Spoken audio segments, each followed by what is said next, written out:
بسم الله الرحمن الرحيم. ربي اشرح لي صدري ويسر لي أمري واحلل عقدة من لساني يفقه قولي، وصلى الله على سيدنا محمد وعلى آل سيدنا محمد كما صليت على إبراهيم وعلى آل إبراهيم إنك حميد المجيد. السلام عليكم ورحمة الله وبركاته. kusoo dhawaad janalkeena gacmo furan iyo qalbi saafi waa idin soo dhaweynaya Soomaaliyeed, waan idin salaamaya meel walba joogtaan. maalin wanaagsan. mawduuca maanta ay ka hadlayo waxa waa xuduudaada waa inaad xuduud leedahay. xuduud inaad leedahay waxa waa adiga muhiim ku tahay. wax walba adduunka waxa waa in xuduud leeyahay. xuduud waxa jirto adiga iyo rabbigaaga. rabbil caalamiin waxa waa wuxuu leeyahay xuduud aan la gudbi karin oo quraankiisu ku leeyahay. xuduud ilaahay waa taas ha soo gudbina. waxa jirto xuduud يعني adiga aad leedahay. xuduudaada يعني hadii ay tahay xuduud furan ama aadan lahayn wax xuduud oo qof walba ay tahay noloshaada inuu iska soo gudbaayo oo soo galaayo. waxa waaye in qof walba adiga aad u shaqeysatay amal ay noqonaysaa mararka qaar. guriga lagu wada nool yahay familka waa in qof walba wax walba xuduud lahaadaan. qof walba يعني xuduuda waxa waaye ixtiraamay ku dhisan tahay Soomaa. hadii ixtiraamkii uu dhamaado xuduudii ma jirayso Soomaa. marka waa qof walba waa inaad bartaa oo noloshaada ku jiro in aad leedahay xuduud uusan ku soo gudbi karin. markii guriga lagu wada nool yahay walaalahaaga oo kaleente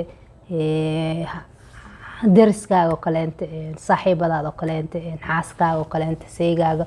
يعني kulli wax walba waxa waa waxay leeyihiin xuduud ay leeyihiin. xuduudaas waxa waaye waa inaad leedahay xuduud oo lagu soo gudbi karin. xuduud markii aad leedahay waxa waa adiga xadkaaga waa taqaana Soomaa. qofkan waa inaad bartaa inuusan iska soo gudbin noloshaada oo khaaska uusan adiga oonan u ogolaanin uusan soo gudbi karin. tusaale يعني مثلا waxa waa xuduuda qofka dadka qaar asxaabtaada kamid ah maalin waxa jirta aad nasanaysid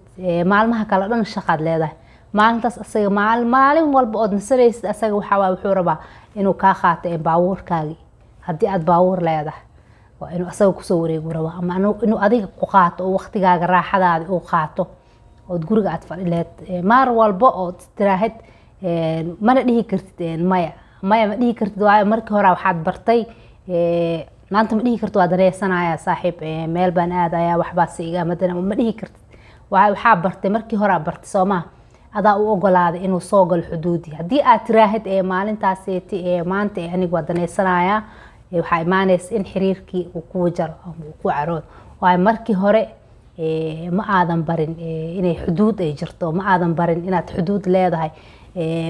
يعني waa inaad tiraahid markii hore waxay ahayd hadii xataa hadii dadka cusub ay soo galayaan noloshaada maalin raaxo adiga aad khaas u leedahay. hadii ay tahay maalintaas ana iska leh maalin hiblaayo maxay ahayd meesha saarnaa inaan aadno maalintaas maalin kale inoo dhiga dhehaysa. qofku waa inaad bartid maya waa inaad bartid oo dhigi kartid maya. waxay kamid tahay inaad xuduud leedahay. maalin walba oo nasanaysid hadii ay tahay dadka inay adiga ku imaanayaan oodan nasan karin dhib waa inaad bartid oo tiraahid maanta ana iska leh khaas ay tahay maalin kale inoo dhiga maraw ani maalin hiblaayo maxay tahay maraw in la imaado. waayo aniga ayay khaas ay tahay maalintaas waa inaad bartid qofka. raacitaanka mar walba waxa waaye oo adiga aad nasanaysid soo bax iraac maanta waa daneysana waa inaad dhihi kartaa hadii aadan leedahay. hadii aadan lahayn waxa waaye waa inaad bartid qofka yani in maalin walba adiga aadan ahayn yani qof la heli karo maalin walba ay matid wax diyaar ah. soo wuxuu baranayaa qofka inaad xuduud leedahay inaad may dhihi kartid inaad yani hadii aadan xuduud lahayn maxaa imaanaya in lagu ixtiraamin imaanaya oo qof walba intuu iska soo galo xataa qolkaaga jiifka uu galo wuxuu rabo ka qaato. wax ma dhihi kartid laana ma barin markii hore ma barin ma xuduud ma barin macni xuduud aad leedahay ma tusinin. iska soo gudbaya meel walba iska soo gudbaya noloshaada khaaska oo ku weydiinaya su'aal oo wuxuu ku weydiinaya oo cajiib ah oo la isweydiinin oo khaas ah oo ku weydiinaya amba ay ku weydiinaysa markii hore waxa waaye ma barin. hadii ay dhacdo yani dadka qaar waxa waaye waa u sheegaysa xuduud macnaheedu ma aha ha isoo galin ma ku soo galay ba horta yani dad waxa jira ma taabanin ma ku taabanayo ma in la wada dhaqmo la wada noolaado in allaala intii isfahmaysa maxay tahay isweeshadaan nolosha quruxdeedu waa Soomaa. asxaabta wax qurux badan waay laakiin dad waxaa jira oo maxaa la ha isoo gelin ma ku soo galay dadkaas xuduudooda aad ay u adag tahay xuduud aad ku adag yani ma fiicna ha itaaban ma ku taabana ayagana dambi kuma laha waayo shakhsiyadooda waa saas ay u samaysan yihiin shakhsiyadda ayaga ay leeyihiin ayaa saas waa noloshooda ayaga shakhsiyadooda waa ma la bedeli karo ma qurux badnaa laakiin qof walba waxaa waaye nolosha doorashadiisa isaga iyo waxa uu raaxada ku dareemayo ama uu raali ku yahay noloshayda aniga sida aniga rab inaan u noolaado yani anaa samaysanayo anaa jeexanayo marka xuduudda waxaa waaye haddii aad xuduud leedahay ayaa qofka wuxuu kuu sameynaya kahor inta uusan kugu soo xadgudbin waa ogyahay waxaas qofkan waxaas waa dhibaya qofkan waxaas aan ka dayno yani waxaa lagu sameynaya xisaab laakiin haddii aadan xuduud lahayn waxaa waa haye waxaad arkaysaa qofkii qolka jiifka u gudbaya aad arkaysaa yani qalad waa mu afaar internalka yaa ka wada qolka jiifka yani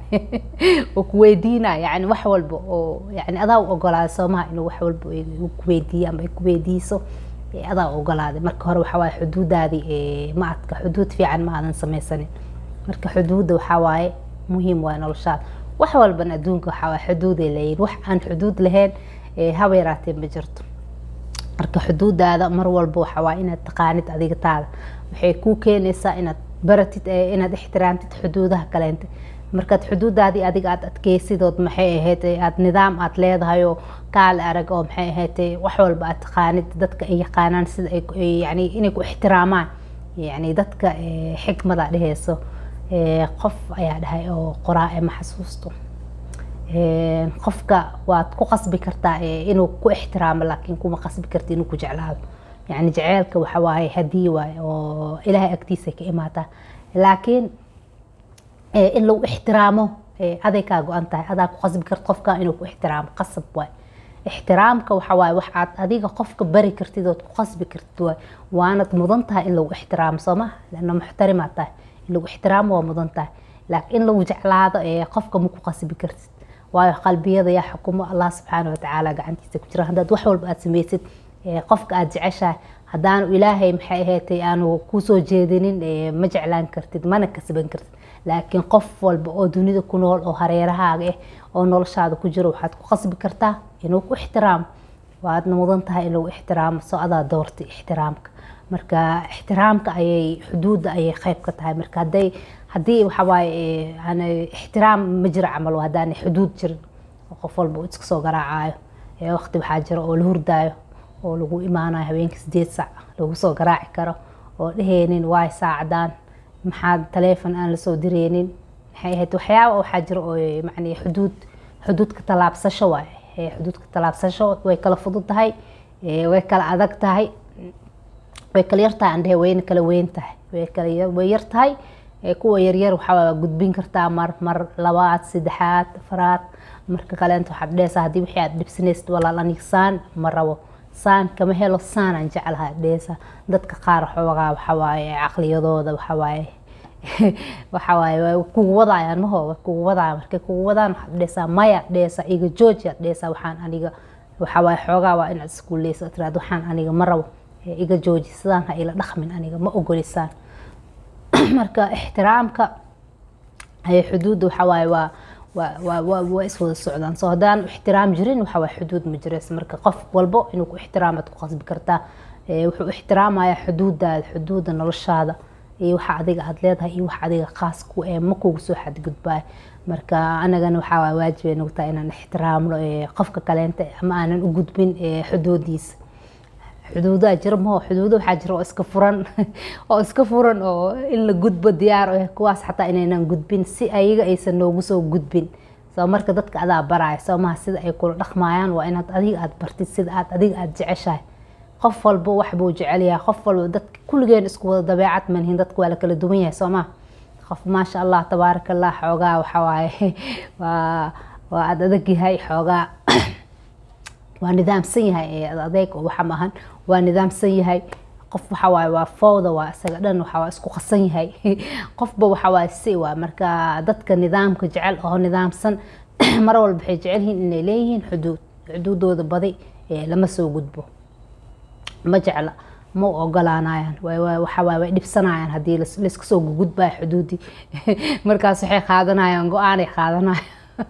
laakiin dadka oo maxaa la dhahaa oo isku dhex daadsan qof walba si waa Soomaali Ilaahay u sameeyay shakhsiyadooda qof waxaa jira aan bajecleen wax xuduud la dhahay oo asaga jecel in layska soo gudbo xuduudiisa ugu gudbi kartaa saartid asagana waxa waaye wuxuu jecel yahay waa gudbaaya laana asaga noocaas waaye asaga saas u dhaqmaaya ee dambina kuma laha waaye shakhsiyadiisa waaye laakiin waxa waaye dabeecad waa aan dhahay shakhsiyad maahan dabeecad waa markay noqoto xuduudaha la gudbaayo dabeecad waaye shakhsiyad maaha waayo inay ku barto shakhsiyadaada inaadan ku xadgudbin xuduudaha kaleenta deris ahaado walaal ahaado saaxiib ahaado ninku qaba ha ahaado amba gabaraad qabtid ha ahaato yani kulli wax walba waxa waa xuduud ay leeyihiin in aan la isku xadgudbin ilaa haddii kaleenta waxaa waaye dadkii oo dhan waxaa noqonaysaa qof maxay ahaatay ayaga u shaqeeyo ay ku leeyihiin camal aad noqonaysaa marka ixtiraamkaaga ilaasho xuduudaadana ilaasho adigana ha xadgudbin mar walba muhiimada waa inaadan xadgudbin si adiga maxay ahataan lagugu soo xadgudbin wax walba sameynaysid oo dadka aad nafsadaada sida aad ula jeceshahay dadka ula dhaqan